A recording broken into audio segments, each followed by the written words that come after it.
3 بیٹے جو ہے وہ ایک کاروبار کرتا ہے گھی آٹا چینی کا. ٹھیک ہے. تو وہ ہر ایک مہینے 1% کماتا ہے, 2% کماتا ہے, 3% کماتا ہے. تو اینڈ کے اوپر جو ہے وہ سال کے بعد اس کی کمائی اگر 1 کروڑ سے کاروبار شروع کرتا ہو تو 1 کروڑ 8 لاکھ روپے ہو جاتی ہے. تو وہ بڑے مزے سے 2.5% اپنی زکوٰۃ ادا کر دیتا ہے. دوسرا جو ہے وہ بیٹا اگر اس زمین کا کاروبار کرتا ہے اور زمین کھیتی باڑی کرتا ہے تو اس کے اوپر بڑے مزے سے جو ہے وہ 10% جو ہے نا اپنا عشر ادا کرتا ہے. تو اس کا عشر جو ہے نا وہ ادا ہو جاتا ہے, اس میں اسے کوئی تکلیف نہیں ہوگی. ٹھیک ہے. تیسرا بندہ انڈسٹری لگا دیتا ہے. بیسیکلی انڈسٹری کے اوپر ہی پرابلم ہے کہ وہ جو ہے اسے عشر ٹیکس بھی ادا کرنا ہے, یعنی کہ انکم زکوٰۃ بھی ادا کرنی ہے, اور اس کے ساتھ جو ہے وہ اسے انکم ٹیکس بھی دینا ہے, توظیف بھی دینا ہے. اچھا. تو یہ دونوں چیزیں جو ہے وہ کچھ ماڈل سسٹمز بنے. اب میں اس سلسلے میں کروں گا کہ ہوتا کیا ہے, ٹیکس اس وقت کلیکٹ کیسے ہوتا ہے, اس وقت کیسے کلیکٹ ہوتا ہے. یہ بھی اچھا ہے کہ پبلک یہ سمجھ جائے کہ اس وقت کیا پروسیجر ہے. اب پروسیجر یہ ہے کہ عام دکاندار جو ہے, عام کاروباری جو ہے, وہ اگر 1 لاکھ روپیہ ٹیکس دینا چاہتا ہے تو وکیل محترم کو بجلی کے بل, سوئی گیس کے بل اور دوسرے بل کے ساتھ 1 لاکھ روپے جمع کر دیتا ہے کہ جی آپ 1 لاکھ روپے مجھ سے لے لیں, یا وہ ڈیمانڈ کرتا ہے جی 1 لاکھ دے دے, 2 لاکھ دے دے, 3 لاکھ دے دے. یعنی یہ وہ وکیل صاحب ہیں جو اس کے ٹیکس ہینڈلر ہیں. جی ہاں. ٹھیک ہے. وہ انہیں اس میں سے وہ 12,000 روپے ٹیکس جمع کرواتا ہے وکیل. اوکے. کہتا ہے جی 50,000 روپے میں نے اپنی فیس رکھ لی ہے. Very good. اور 38,000 روپے جو ہے وہ میں نے اس لیے رکھ لیے ہیں کہ کوئی بندہ باہر سے کوئی FBR کا شہزادہ آئے گا تو میں اسے جناب والا ہینڈل کر لوں گا. آپ کو سارا سال آرام سے سوئیں, آپ کو پریشانی کی ضرورت نہیں ہے. ہماری حکومت کو کتنے پیسے ملے؟ صرف 12,000 روپے. باقی ٹھگی کی مد میں جو ہے وہ 38,000 روپے چلے گئے, اور سیدھے سے اس نے بولا کہ میں نے 50,000 تو اپنی فیس رکھ ہی لی ہے. اب اس کے الٹرنیٹ ہمیں پائلٹ پروجیکٹ بنانے پڑیں گے, اپنی آنکھیں کھولنی پڑے گی. ایک مارکیٹ کے اندر اگر 100 دکانیں ہیں, 100 شاپس جو ہے نا, وہاں کا مارکیٹ کا صدر اور وہ لوگ جو ہے نا مل کے کہ جی ہم ایک پائلٹ پروجیکٹ بناتے ہیں کہ اگر ہم اس سسٹم کی بجائے زکوٰۃ کا سسٹم لے کے آتے ہیں تو ہمیں کیا کرنا ہے. FBR سے اس کی ساری ڈیٹیل منگوائی جائے کہ یہاں مارکیٹ میں 100 دکانیں جو ہیں ان کا کتنا جو ہے وہ انکم ٹیکس جمع ہوتا ہے, اور وہاں کی ساری دکانیں جو ہیں نا ان کا حساب لگایا جائے. وہ ہر دکاندار خود دے جی میری اتنی زکوٰۃ بنتی ہے. کسی دکان کے اندر 1 کروڑ سے کم کا مال نہیں ہے, کسی دکان کے اندر 50 لاکھ سے کم کا مال نہیں ہے. اگر 1 کروڑ کا مال ہے تو اس کی 2.5 لاکھ روپے جو ہے وہ زکوٰۃ بنتی ہے. جمع 12,000 روپے ہو رہے ہیں, جمع 15,000 روپے ہو رہے ہیں, جمع 20,000 روپے ہو رہے ہیں. تو ہمارا دعویٰ یہ ہے کہ وہ پہلے سال کے اندر وہ جو پائلٹ پروجیکٹ بنے گا وہ کم سے کم زکوٰۃ سے 10 گنا زیادہ, جو انکم ٹیکس جمع ہوتا ہے اس سے 10 گنا زیادہ جو ہے وہ زکوٰۃ جمع ہوگی. اچھا, میں یہاں پہ آپ کو 2 منٹ کے لیے روکنا چاہوں گا. ایک تو سننے والوں کی آسانی کے لیے, کیونکہ ہر طبقے کا شخص اس کو سنتا ہے تو کوشش کرے گا کہ اس کو یہ بات سمجھ میں آ جائے بہت آسان الفاظ میں. آپ نے کہا کہ ایک چھوٹا سا ایریا لے لیا جائے پائلٹ پروجیکٹ کے لیے, ایک مارکیٹ چھوٹی لے لی جائے, اور اس مارکیٹ میں سال بھر ان کو دیکھا جائے اور سال کے بعد وہاں سے زکوٰۃ کلیکٹ کر لی جائے. ایسا ہی ہے؟ نہیں, پائلٹ پروجیکٹ یہ کیا جائے کہ ایک مارکیٹ ہے, مارکیٹ کے اندر جتنا انکم ٹیکس کلیکٹ ہوتا ہے اس کے FBR سے اس کی ساری ڈیٹیلز تو مل جائے, لے لی جائیں. وہاں ایک کمیٹی بنائی جائے, وہ ساری جو ہے وہ جو انکم ٹیکس جس سے جتنا کلیکٹ ہوتا ہے وہ ساری ڈیٹیلز ان کے پاس آ جائے. ٹھیک ہے. اور وہ ہر اس ممبر کو کہ جی آپ کا اتنا انکم ٹیکس جمع ہوا ہے, اب آپ کی زکوٰۃ کتنی بنتی ہے اس سال.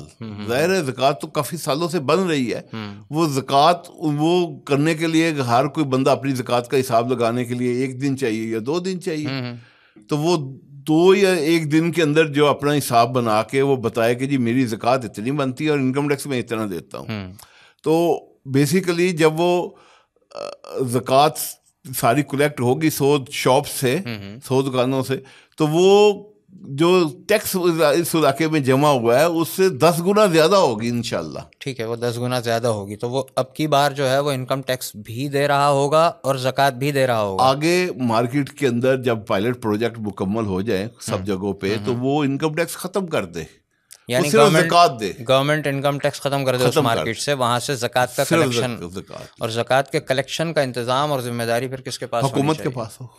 تو اب بھی ٹیکس کی ذمہ داری حکومت کے پاس ہے، وہ پوری نہیں ہو پا رہی. دیکھیں وہاں مارکیٹ کمیٹیاں بنے نا، جو مارکیٹ کی کمیٹیز نہیں، مارکیٹ کا جو صدر ہے، کمیٹی ہے، وہ کہ جی وہ ہر جگہ حکومت کے ساتھ سیٹنگ ہو جائے کہ بھئی آپ کے یہاں سے اتنا انکم ٹیکس اکٹھا ہوتا تھا، ہم آپ کو اس سے 10 گنا زیادہ یا 12 گنا زیادہ یا 8 گنا زیادہ جو ہے وہ کلیکٹ کر کے دیں گے.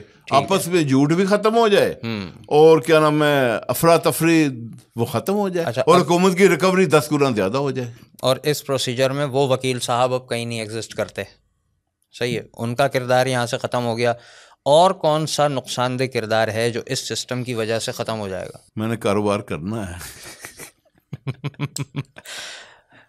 چلیں، بیسیکلی یہ ہے کہ اس کے ساتھ توظیف کا سسٹم جو ہے نا وہ بھی 1% رکھا جائے. 0.5% جو ریٹیل ہے، ریٹیل کے اوپر 1% کچھ بھی نہیں کہتا. ایک دکان کی اگر 1 لاکھ کی بکری ہے اور اگر وہ 1,000 روپے جو ہے وہ دیتا ہے توظیف کی مد میں دیتا ہے. دیکھیں جو ٹیکس جو ہے یا توظیف تو لوگوں سے کلیکٹ کرنا ہے نا، وہ جو بھی اپنا ریٹ لگاتا ہے 1,000 توظیف کی مد میں دیتا ہے. ٹھیک ہے جی. اب ایک دکاندار ہے جس کی 1 لاکھ روپے کی روزانہ بکری ہے، 30 لاکھ مہینے کی ہے، تو وہ 30,000 روپے تو اس کے یہی ہو گئے. ٹھیک ہے، یہ جو پورا سسٹم بنے گا، اب اس میں جو توظیف کا آپ کہہ رہے ہیں کہ کلیکشن ہوگا، یہ آپ نے ابھی پہلے شروع میں بتایا تھا کہ یہ ہنگامی بنیادوں پر لی جاتی ہے. ہم مان لیتے ہیں کہ اس وقت کرائسس چل رہا ہے اکنامیکلی، تو ظاہر ہے کہ ایک ہنگامی بنیاد ہے اور وہ لیا جائے گا. جنرل پبلک، یعنی میں اگر اپنے گھر میں کوئی بھی چیز لے کر آتا ہوں تو میں GST دیکھتا ہوں، تو کیا اس سسٹم سے عام آدمی کو کوئی ریلیف ملنے والا ہے؟ دیکھیے 18% سیل ٹیکس دے رہے ہیں. صحیح ہے. اور جو نان فائلر ہیں، زیادہ تو نان فائلر ہے، وہ 22% دے رہے ہیں. ٹھیک ہے. تو ہم تو آپ سے 1% کی بات کر رہے ہیں، 0.25% کی بات کر رہے ہیں. یعنی GST ہٹ جائے گا، اس کی جگہ پر یہ توظیف آ جائے گی جو کہ آپ کی ٹوٹل انکم کا لگ بھگ 1% ہوگا. جی، اگر انڈسٹری کے اوپر جیسے آپ جو پروگرام کے لیے بتا رہے تھے وہ 5% کہتے ہیں، وہ پلس مائنس کر کے ہے، پلس مائنس نہ کرے، ڈائریکٹ 2% لگا دے. انڈسٹری کے اوپر جتنی بھی کراپ ہوتی ہے اس کے اوپر 2% لگا دے، جتنی بھی فنش تو 18% تو نہیں ہوگا. 18 تو نہیں ہوگا. مہنگائی تو ختم ہو گئی. جب پبلک کی آسانی اور اس کے مزے کے لیے اس کو یوں سمجھا دیں کہ اگر ہم 100 روپے کا آپ لوڈ کراتے ہیں تو ابھی آپ کے 18 روپے اس ٹیکس کی مد میں کٹتے ہیں، تو وہ 2 روپے کٹیں گے، 98 کا بیلنس آپ کے پاس آ جائے گا. یہ پبلک آج کل ہماری زیادہ تر اس طرح سمجھ لیتی ہے بات کو.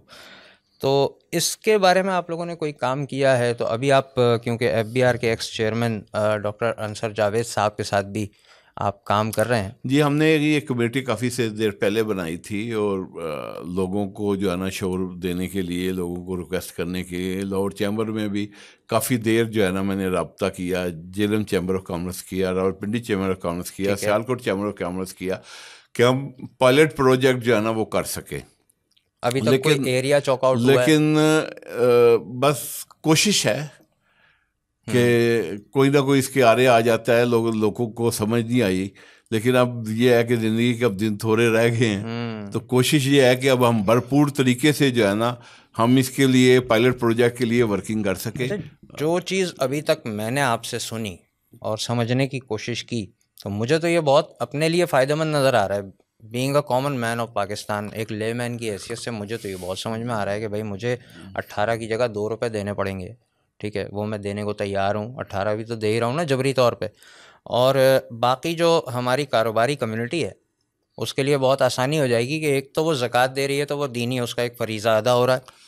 لیکن ایک سوال یہاں پہ پھر یہ آئے گا کہ کیا آپ نے ایسا کوئی ماڈل بنایا کہ جس میں آپ نے کلیکٹ کر کے گورنمنٹ کے حوالے تو کر دیا، اب اس سے آگے جو سارا معاملہ ہوتا ہے، ابھی اس وقت تو کہنے کو گورنمنٹ کے پاس یہ بات ہے کہ اتنا ٹیکس ہی نہیں آتا کہ ہم ملک کے معاملات کو چلا سکیں. اس کے بعد آپ نے جیسے ابھی عرض کی کہ بات 10 گنا پہ پہنچ جائے گی کہانی. اب 10 گنا زیادہ جب چیز کلیکٹ ہو رہی ہوگی اور اس کے بعد بھی اگر لوگوں کے مسئلے حل نہ ہو سکے تو اس چیز کے چیک اینڈ بیلنس کے لیے کچھ ہے؟ پہلی تو میں بات کا ذرا جواب دے دوں کہ اسٹیپ جو کوشش کرنے کے لیے سب سے پہلے انصر جوید صاحب FBR کے سابقہ چیئرمین ہیں، ان سے رابطہ ہم نے کیا، ان کو قائل کیا. اس کے بعد ڈاکٹر حمزہ صاحب پہلے دن سے ہمارے ساتھ ہیں، مشہور اکنامسٹ ہیں، انہوں نے راضی ہوئے. شہزاد بٹی صاحب اکنامسٹ ہے، وہ اس بات کے اوپر راضی ہوئے کہ زکوٰۃ عشر اور توظیف ہے.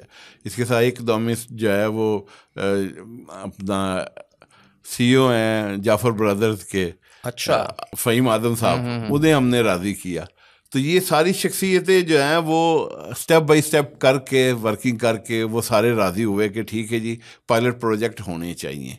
تو اب یہ اگلی بات ہے کہ اگر اتنے زیادہ ٹیکس کلیکٹ ہوگا تو آیا وہ پھر کیا ہوگا.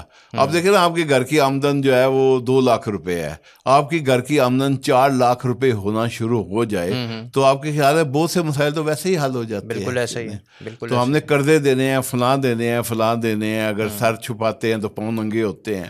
تو بہتر یہ ہے کہ ہم جو ہے وہ کلیکشن کی طرف پہلے آئیں. جب کلیکشن ہوگی اور نبی پاک صلی اللہ علیہ وسلم کے طریقے سے کے مطابق ہوگی تو سرکار کوئی نظر کرم تو فرمائیں گے انشاءاللہ. ٹیکنیکلی اسپیکنگ انشاءاللہ، بالکل اس میں تو کوئی شک و شبے والی بات ہی نہیں ہے. بٹ ٹیکنیکلی اسپیکنگ کہ اگر آپ ایک اس طرح کا ماڈل پیش کر رہے ہیں تو اب اس کے اندر ایک یہ چیز بھی دیکھی جائے کہ آپ کی ذمہ داری، کیونکہ یہاں تک ہے، آپ نے اس معاملے کو یہاں تک ٹیکل کیا اور یہاں تک آپ نے اس کے سامنے ایک گورنمنٹ کے سامنے اسکیم رکھ دی، اور وہ پریکٹیکل اسکیم ہے کہ اس کو کر کے دیکھا جائے، سمجھ میں آ جائے گا. سن کر تو سمجھ میں آ رہا ہے ان تھیوری، پریکٹیکلی بھی سمجھ میں آ جائے گا اور اس کا فائدہ ہوگا. ٹیکنیکلی کیا آپ کی یہ ذمہ داری بنتی ہے کہ اس سے اگلے اسٹیپ پہ کلیکشن کے بعد گورنمنٹ بجٹنگ میں وہ چیز کہاں جاتی ہے یا وہیں کہیں جا کے چور بازاری ہو جاتی ہے؟ کیونکہ ہمارے یہاں نا لوگوں کو آپ جانتے ہیں کہ علمی ماحول نہیں ہے اتنا، ہمارے یہاں لوگوں کو سمجھ نہیں ہے. وہ کسی بھی قدم کو اٹھانے سے پہلے نا اس کی 4 خرابیاں بتاتے ہیں کہ یار آج ہم ایک اچھا کام کر لیں گے، پتہ وہ آگے جا کے تو وہ دولت انہی چوروں کی جیب میں جانی ہے وغیرہ وغیرہ. تو یار کیا فائدہ یہ سب کرنے کا؟